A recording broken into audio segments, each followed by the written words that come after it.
C Joseph Vijay எனும் நான் তামিলনাড়ুর রাজনীতির আকাশে তখন যেন এক অদ্ভুত নীরবতা।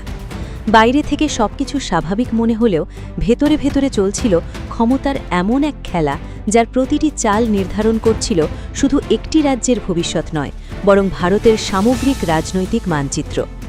নির্বাচনের ফলাফল ঘোষণার পর গোটা দেশ যখন টেলিভিশনের পর্দায় চোখ রেখে অপেক্ষা করছিল, তখন দক্ষিণ ভারতের কোটি কোটি মানুষের হৃদয়ে একটাই নাম ঘুরপাক খাচ্ছিল: থালাপাতি বিজয়। সিনেমার পর্দায় বহুবার তিনি নায়ক হয়েছেন, অন্যায়ের বিরুদ্ধে দাঁড়িয়েছেন, অসহায় মানুষের পাশে দাঁড়িয়ে অত্যাচারীদের বিরুদ্ধে যুদ্ধ করেছেন।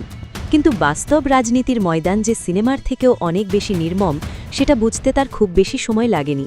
কারণ ভোটের ফলাফল যেদিন প্রকাশ পেল, সেদিনই পরিষ্কার হয়ে গেল বিজয়ের সামনে থাকা পথ মোটেও সহজ নয়। তার দল প্রত্যাশার চেয়েও ভালো ফল করেছিল।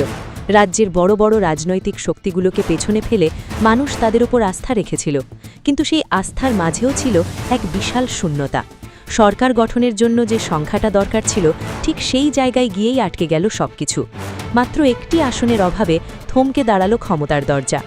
রাজনীতিতে কখনো কখনো একটি আসন মানেই পুরো ভাগ্যের পরিবর্তন, আর সেই এক আসনের জন্যই তখন তামিলনাড়ুর রাজনীতি পরিণত হয়েছিল ভয়ঙ্কর অনিশ্চয়তার অন্ধকারে। বিজয়ের সমর্থকরা হতাশ হয়ে পড়ছিলেন, দলের নেতারা একের পর এক বৈঠক করছিলেন, কোথাও কোনো সমাধান মিলছিল না। বিরোধীরা অপেক্ষায় ছিল কখন পুরো পরিস্থিতি ভেঙে পড়বে। দিল্লির রাজনৈতিক মহলেও শুরু হয়েছিল নানা হিসেব নিকাশ। ঠিক তখনই হঠাৎ যেন গল্পের মোড় ঘুরে গেল। যে মুহূর্তে সবাই ভেবেছিল খেলা শেষ, সেই মুহূর্তেই সামনে এলেন এক নারী, এমন এক নারী যার নাম তখন পর্যন্ত তামিলনাড়ুর সাধারণ মানুষের কাছে খুব বেশি পরিচিত ছিল না, কিন্তু কয়েক ঘণ্টার মধ্যেই তিনি হয়ে উঠলেন পুরো দক্ষিণ ভারতের রাজনীতির সবচেয়ে আলোচিত চরিত্র। তিনি ফাতেমা তাহলিয়া। কেরালার রাজনীতি থেকে উঠে আসা এই তরুণ নেত্রীকে অনেকে শুধু একজন মুসলিম রাজনীতিবিদ হিসেবে দেখতেন, কিন্তু বাস্তবে তিনি ছিলেন অনেক বড় কৌশলী।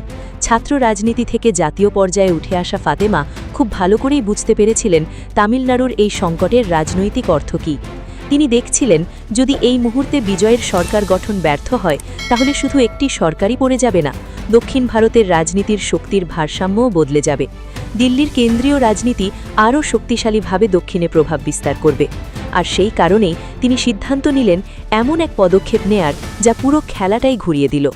তার দল যে দুটি আসন পেয়েছিল, সেই দুটি আসনই তিনি বিজয়ের জোটের হাতে তুলে দিলেন, কোনো শর্ত ছাড়াই, কোনো মন্ত্রিত্বের দাবি ছাড়াই, কোনো ব্যক্তিগত স্বার্থ ছাড়াই। রাজনীতিতে এমন ঘটনা খুব কমই দেখা যায়। এই একটি সিদ্ধান্তের পর মুহূর্তের মধ্যে বদলে গেল সব হিসেব। যে সরকার কয়েক ঘণ্টা আগেও অনিশ্চয়তায় ডুবেছিল, সেটাই হঠাৎ স্থিতিশীল সংখ্যাগরিষ্ঠতায় পৌঁছে গেল। বিজয়ের সমর্থকদের মধ্যে শুরু হলো উৎসব। সামাজিক যোগাযোগ মাধ্যমে ভাইরাল হয়ে গেল ফাতেমা তাহলিয়ার নাম। অনেকে তাকে কিং মেকার বলতে শুরু করলেন, কিন্তু আসল চমক তখনও বাকি ছিল। এই একটি সিদ্ধান্তের পর মুহূর্তের মধ্যে বদলে গেল সব হিসাব। যে সরকার কয়েক ঘণ্টা আগেও অনিশ্চয়তায় ডুবেছিল, সেটাই হঠাৎ স্থিতিশীল সংখ্যাগরিষ্ঠতায় পৌঁছে গেল। বিজয়ের সমর্থকদের মধ্যে শুরু হলো উৎসব। সামাজিক যোগাযোগ মাধ্যমে ভাইরাল হয়ে গেল ফাতিমা তাহলিয়ার নাম। অনেকে তাকে কিং মেকার বলতে শুরু করলেন, কিন্তু আসল চমক তখনও বাকি ছিল। ক্ষমতায় আসার পর সাধারণত রাজনীতিবিদরা অনেক প্রতিশ্রুতি ভুলে যান। যারা কঠিন সময় পাশে দাঁড়ায়, তাদেরও প্রায় দূরে সরিয়ে দেওয়া হয়। ভারতের রাজনীতিতে এই সংস্কৃতি নতুন কিছু নয়, কিন্তু থালাপতি বিজয় যেন শুরু থেকেই অন্যরকম বার্তা দিতে চাইলেন।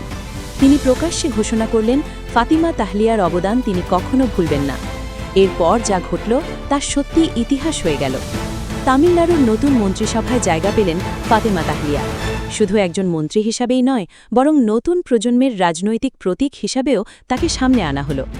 এই সিদ্ধান্তের রাজনৈতিক গুরুত্ব ছিল বিশাল, কারণ ভারতের বর্তমান রাজনীতিতে মুসলিম নারীদের দৃশ্যমানতা প্রায় নেই বললেই চলে। বিশেষ করে দক্ষিণ এশিয়ার রাজনৈতিক বাস্তবতায় একজন হিজাব পরিহিত মুসলিম নারীকে গুরুত্বপূর্ণ মন্ত্রিত্বে বসানো ছিল অত্যন্ত সাহসী বার্তা। বিজয় যেন বুঝিয়ে দিলেন, তার রাজনীতি শুধু সংখ্যার রাজনীতি নয়, তিনি এমন একটি রাজনৈতিক মডেল দাঁড় করাতে চান, যেখানে পরিচয়ের ভিত্তিতে মানুষকে আলাদা করা হবে না।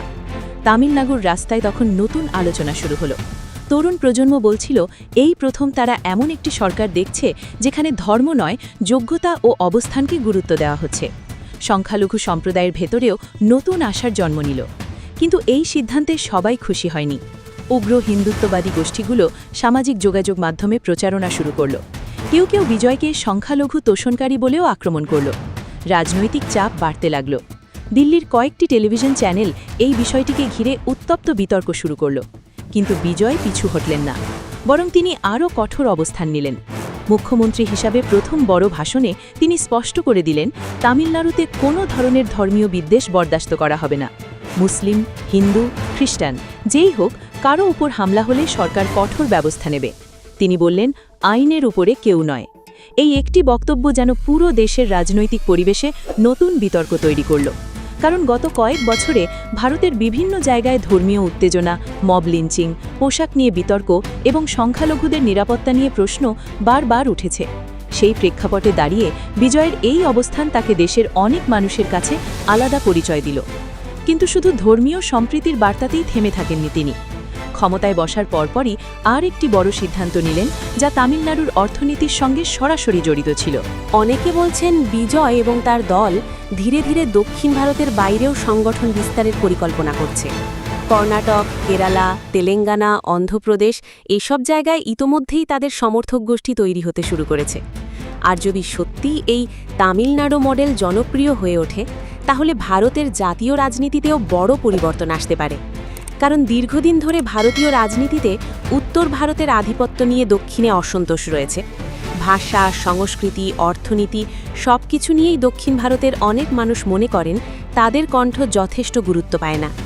বিজয় সেই আবেগকেও রাজনৈতিক শক্তিতে রূপ দিতে চাইছেন বলে ধারণা করা হচ্ছে।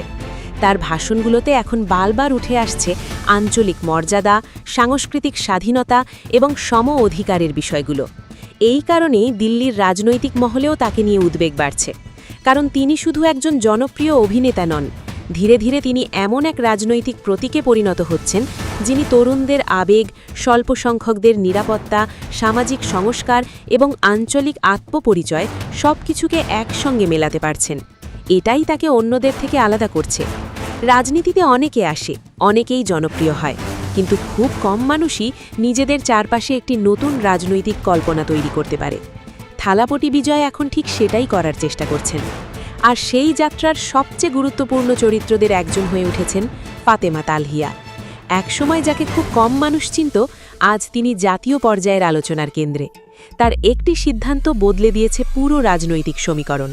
আর সেই কারণেই অনেকেই বলছেন তামিলনাড়ুর এই নতুন অধ্যায় হয়তো ভবিষ্যতে ভারতের বৃহত্তর রাজনীতির দিকও বদলে দিতে পারে।